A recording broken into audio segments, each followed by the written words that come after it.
وعباد الرحمن الذين يمشون على الأرض هونا وإذا خاطبهم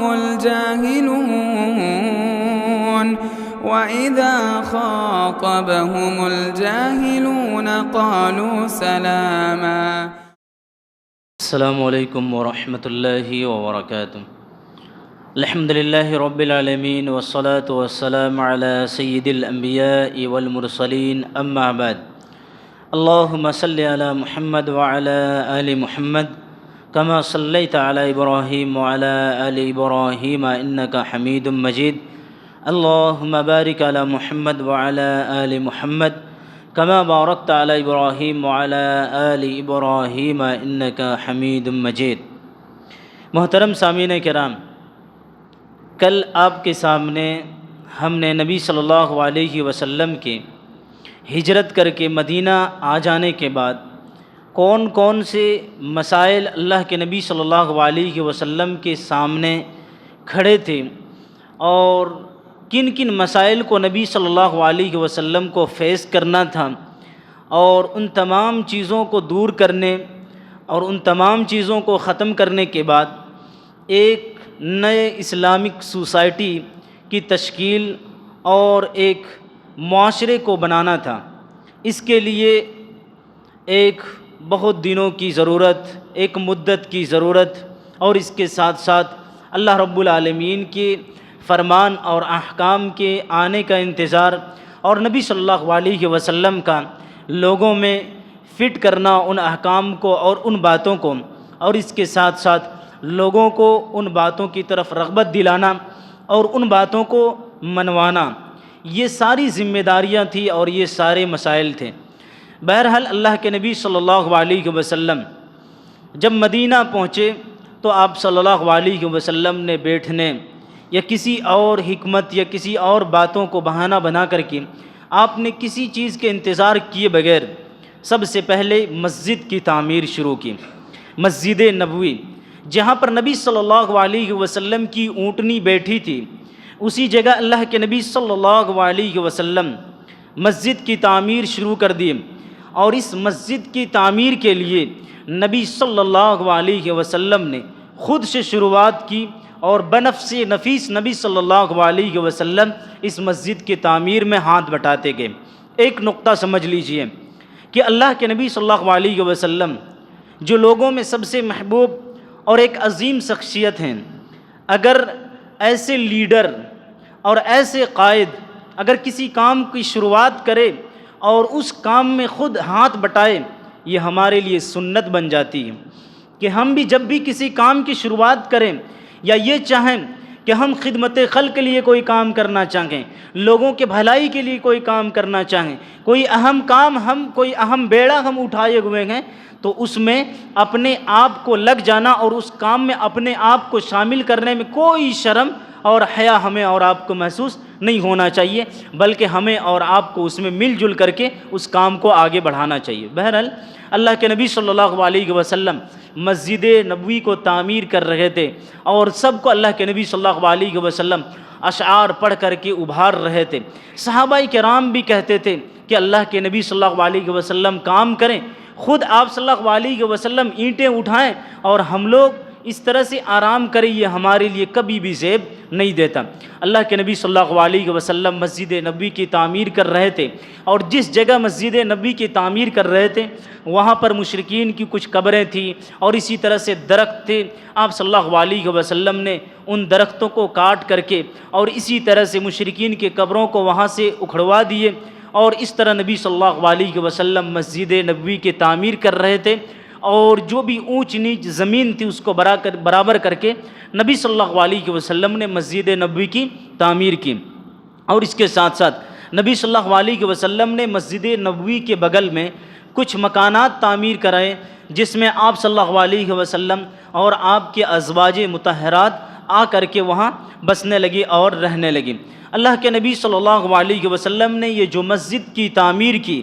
ہمیں اور آپ کو یہاں سے یہ ایک نقطہ اور ایک پوائنٹ یہ لے کر کے جانا ہے کہ ہم اور آپ جب بھی کسی معاشرے میں رہیں اور وہ معاشرہ کامیاب نہیں ہو سکتا ہے، وہ سوسائٹی اس وقت تک کامیاب نہیں ہو سکتا ہے جب تک کے لیے اس معاشرے میں، جب تک کہ اس سوسائٹی میں ایک مسجد نہ ہو، ایک اللہ رب العالمین کا گھر نہ ہو۔ کیونکہ اللہ کے نبی صلی اللہ علیہ وسلم نے جو مسجد نبوی بنائی، یہ صرف ایک مسجد نہیں تھی، بلکہ یوں سمجھ لیجئے کہ اس دور کی ایک بہت بڑی یونیورسٹی تھی، جس میں اللہ کے نبی صلی اللہ علیہ وسلم نے وہیں سے بہت بڑے بڑے کام کیے۔ ایک ننھی منھی سی ریاست، ایک ننھی سی ریاست جو مدینہ میں ابھی پنپ رہی تھی، وہ حکومت جو مدینہ میں ابھی ابھر رہی تھی، اللہ کے نبی صلی اللہ علیہ وسلم اس حکومت کو چلانے کے لیے کہاں پر آپ صلی اللہ علیہ وسلم رائے مشورہ کرتے تھے، کہاں سے لوگوں کو اسلام کی دعوت و تبلیغ کے لیے بھیجا کرتے تھے؟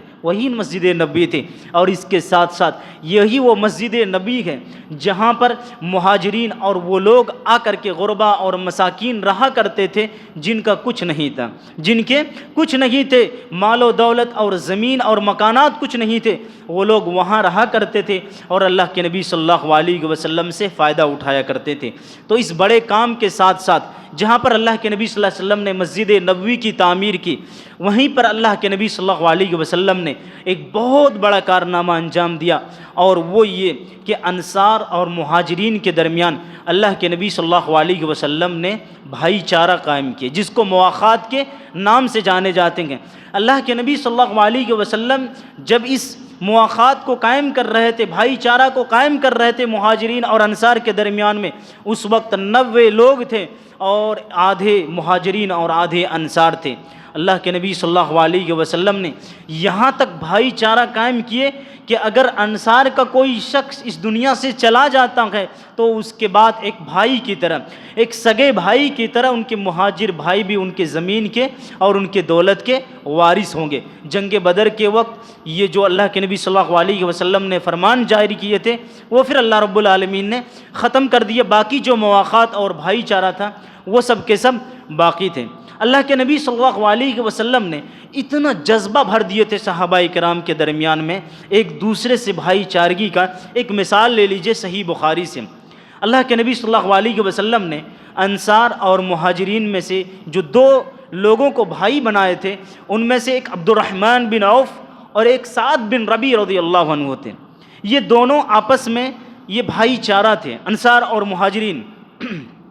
سعد بن ربیع ایک انصار تھے اور اسی طرح سے عبد الرحمن بن عوف ایک مہاجر تھے۔ سعد بن ربیع نے کہا کہ میں مدینہ کا سب سے مالدار آدمی ہوں، میں مدینہ کا سب سے مالدار۔ ذرا سنتے جائیے کہ وہ اخوت اور وہ بھائی چارگی جس کو اللہ کے نبی صلی اللہ علیہ وسلم نے قائم کیے تھے، وہ کیا جذبہ ان کے اندر تھا، وہ کیا الفت اور محبت تھی۔ اللہ کے نبی صلی اللہ علیہ وسلم کے بھائی چارگی کو قائم کرنے کے بعد وہ سعد بن ربیع کہتے ہیں انصار